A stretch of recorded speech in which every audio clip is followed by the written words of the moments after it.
A German fighter pilot has less than 2 weeks to live. Not 2 years. 11 days. That was the average life expectancy of a rookie airman thrown into the skies over the Western Front.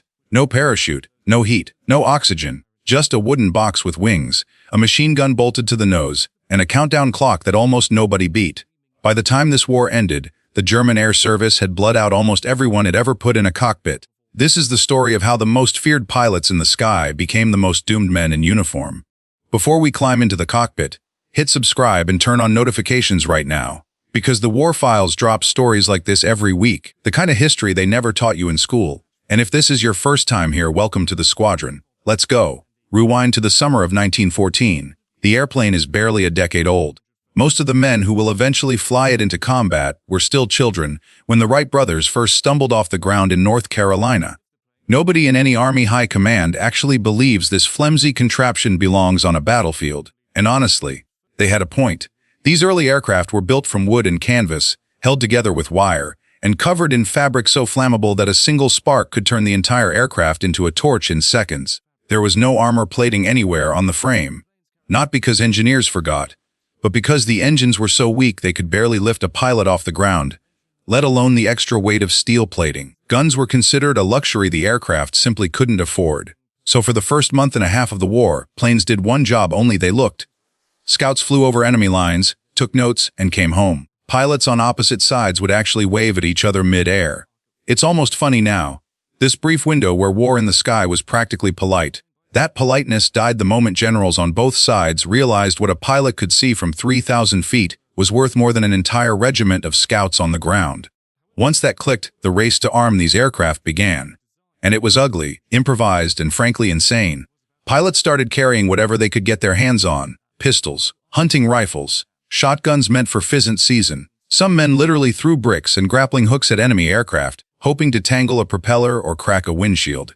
Picture that for a second. You're 1,000 feet in the air, and a brick comes flying through your cockpit. That was considered cutting-edge air combat in 1914. Engineers on both sides knew the real answer was a machine gun mounted straight ahead, firing where the pilot was already aiming.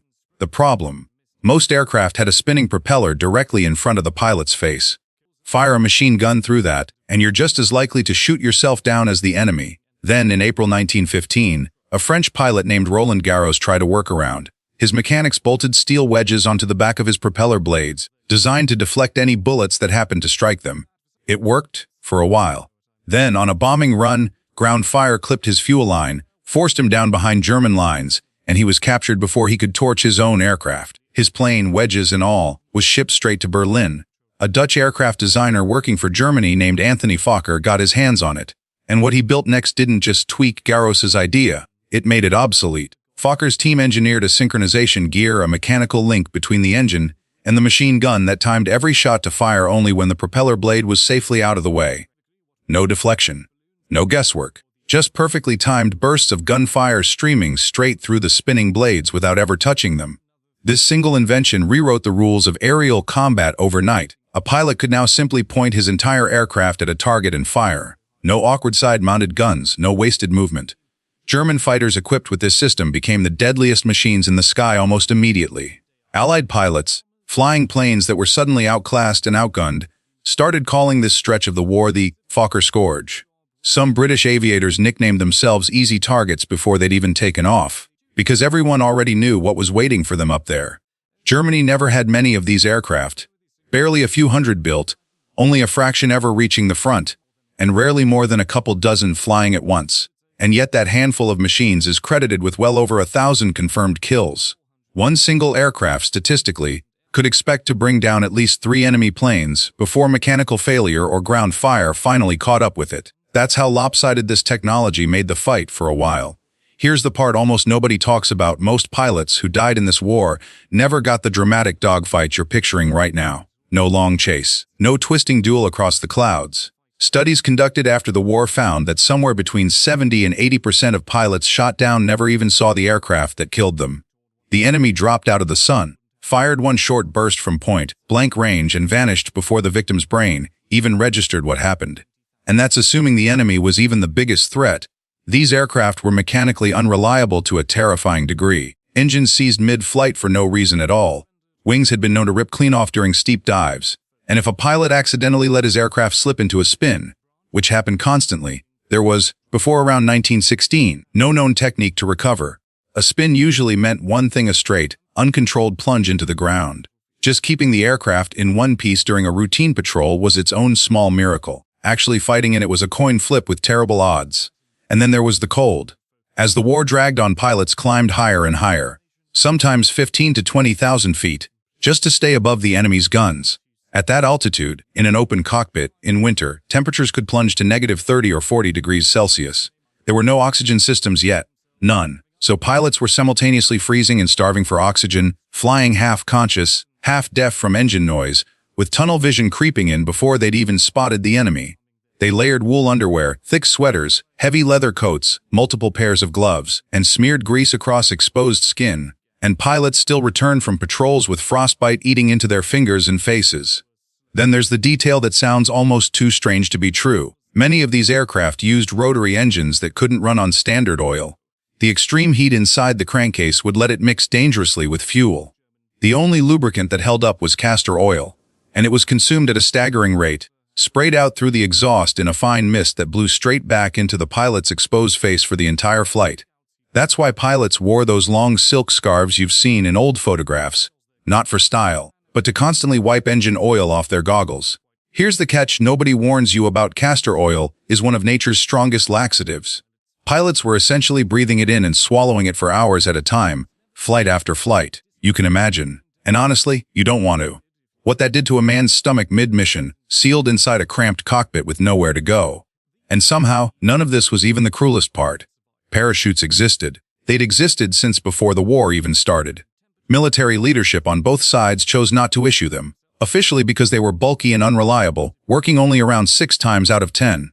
But the real reason ran darker. Commanders feared that if pilots had an escape option, they'd bail out of a damaged but still flyable aircraft at the first sign of danger instead of trying to save it. Take away the parachute, the thinking went, and a pilot has no choice but to fight to the very last second. So when fire broke out in the cockpit mid-flight, and it happened often, a pilot was left with 3 options. Try to land while burning alive, jump without a parachute and hope the fall killed him instantly, or use his sidearm to end it himself before the fire did. All 3 of these outcomes were documented, repeatedly by men who lived through this war. By 1917, Germany had organized its best pilots into elite squadrons the Allies nicknamed Flying Circuses.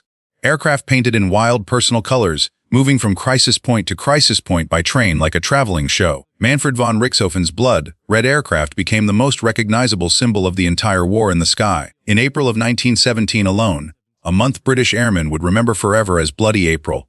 The Royal Flying Corps lost well over 200 aircraft and roughly 400 airmen killed, missing, or captured. German losses that same month barely cracked 70. British squadrons were still flying outdated aircraft the Germans openly mocked as flying coffins, while Germany's newer fighters carried twin synchronized machine guns that turned every encounter into a massacre. During this stretch, a fresh Allied pilot arriving at the front could expect to survive, on average, just 11 days. But here's the number that should genuinely shock you: the deadliest part of becoming a pilot wasn't combat at all. It was training. Of the more than 14,000 British airmen killed across the entire war, more than half died before they ever reached the front, killed in training accidents back home. Instruction consisted of a few rushed hours of familiarization before a green pilot was handed the keys to a machine that could kill him through no fault of the enemy whatsoever. As the war ground into its final year, Germany's advantage evaporated. A British naval blockade choked off the fuel and castor oil their rotary engines depended on. The Allies now vastly outnumbered German squadrons in both aircraft and trained pilots. Even Germany's best late warfighter couldn't restore the dominance the country had briefly enjoyed years earlier. By 1918, German airmen were being sent up on mission after mission until they were killed, captured, or simply broke down completely. Wounded pilots kept flying because there was nobody left to replace them.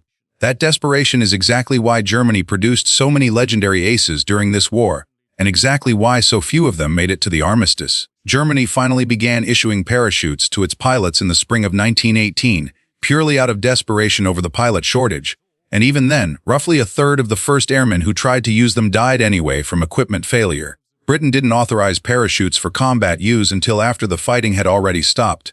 France and the United States never issued them to pilots at all during this war. When the armistice was finally signed in November of 1918, The sky over the Western Front had already claimed more than 20,000 airmen from every nation involved. An entire generation of the youngest, most experimental branch of the military had been used up in less than 4 years. And it set the stage for something even more devastating the next time the world went to war. If a story like this deserves to be remembered, hit that subscribe button and ring the bell, because next time we're heading straight into the horror of the skies over World War II. And trust me, it only gets darker from here. Drop a comment below and tell us which part of this story shocked you the most. The War Files will see you in the next one.